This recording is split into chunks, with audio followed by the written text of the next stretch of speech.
Eswatini is Africa's last absolute monarchy, but the pro-democracy protesters who've been taken to the streets there want King Mswati III to change that, and soon. Protesters have clashed with police for days, demanding democratic reforms in the kingdom formerly known as Swaziland. Eswatini is a small mountainous state between South Africa and Mozambique. Though the government and the opposition give different figures, they both agree that dozens died at the hands of security forces in the ensuing crackdown.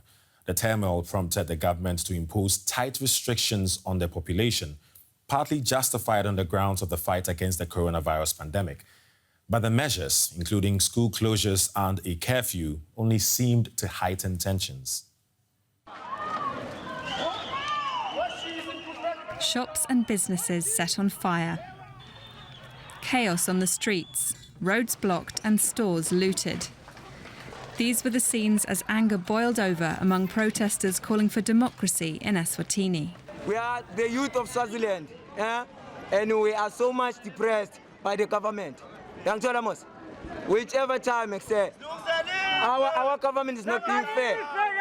You get me? Our government is not being fair. It's just a one-man's land. The one man he's talking about is King Mswati III. He's ruled Eswatini for more than 3 decades as an absolute monarchy, appointing the Prime Minister and retaining the ultimate power. The king is known for his lavish lifestyle and 15 wives.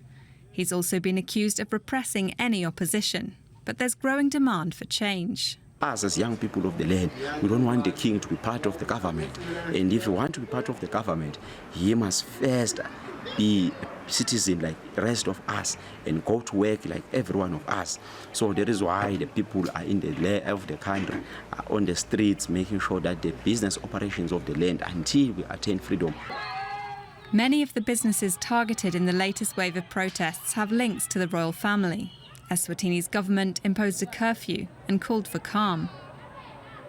We are a nation that believes in dialogue, and it is with that in mind that we once again request all aggrieved Mswati to use alternative channels to express their grievances.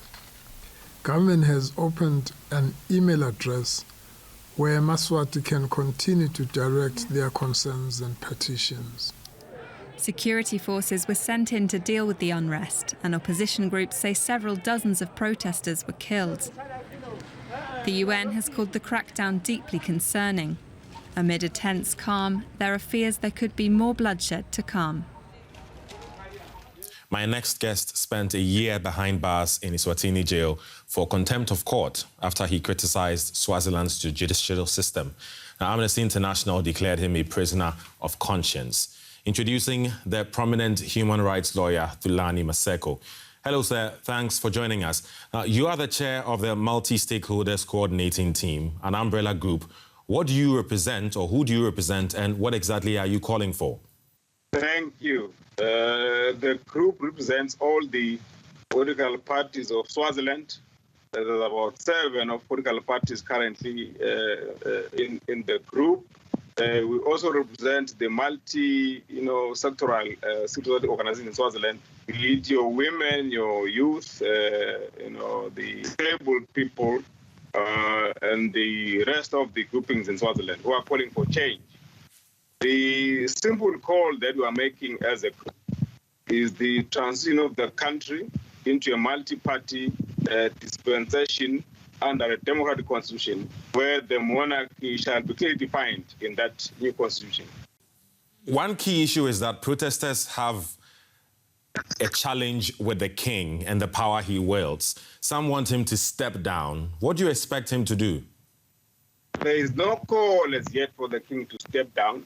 There is a call for him to declare, a commitment to engage in a process of dialogue. It is that process which will determine the future of the monarchy in the country. Right now, there are some voices which are saying even the mayhem and the crisis and the brutal murder of people by the army, there are those who are saying perhaps the time has come to consider whether in future there's a place for the monarch in Swaziland. So at the moment, there's no call for him to step down, but a call for him to make a clear commitment to a process of dialogue mediated by the Turkey through SADC. So, dozens of people are already dead. Is there any sort of compromise on a solution that will not endanger the lives of pro-democracy protesters? Well, the situation is so regrettable. The people continue to be endangered by the army on the streets, who also go on to invade their private homes, to brutalize them, to maim them, to break their bones and bodies. Hence the clear call that the army must be removed from the streets to stop beating and hurting our people and allow an environment to be conducive for the dialogue in the country. That's what you want, but if that is not exactly the case, at least immediately, what kind of compromise can you reach to ensure that no one else loses their lives in this protest? No compromise has been thought of at the moment. The call is clear that the Troika has to ensure that the process they've started give results to a new dispensation where the people enjoy the right to form a government. So what role can the international community play in all of this? As we understand right now, His Majesty is unwilling to open the doors to negotiations. The appeal that we make, SADC, to the AU, to the UN, and all international bodies, is for them to prevail on His Majesty to open the doors for dialogue.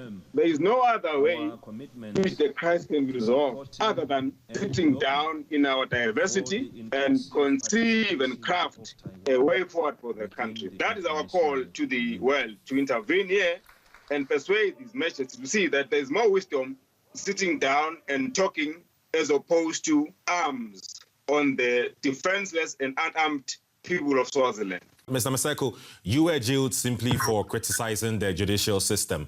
7 years later, things look worse than ever. Do you sometimes lose hope that things will ever change? We can never, ever lose hope. We can never, ever give up on a bright future for the people of Swaziland. We can never, at one moment, think that we will remain under these conditions. There must be something new for the people of the country, and the world must assist us in every manner possible to ensure that those who are not willing to engage are forced to engage in a dialogue to take the country forward. Thulani Maseko, human rights lawyer and chair of the multi-stakeholders coordinating team. Thanks for your time.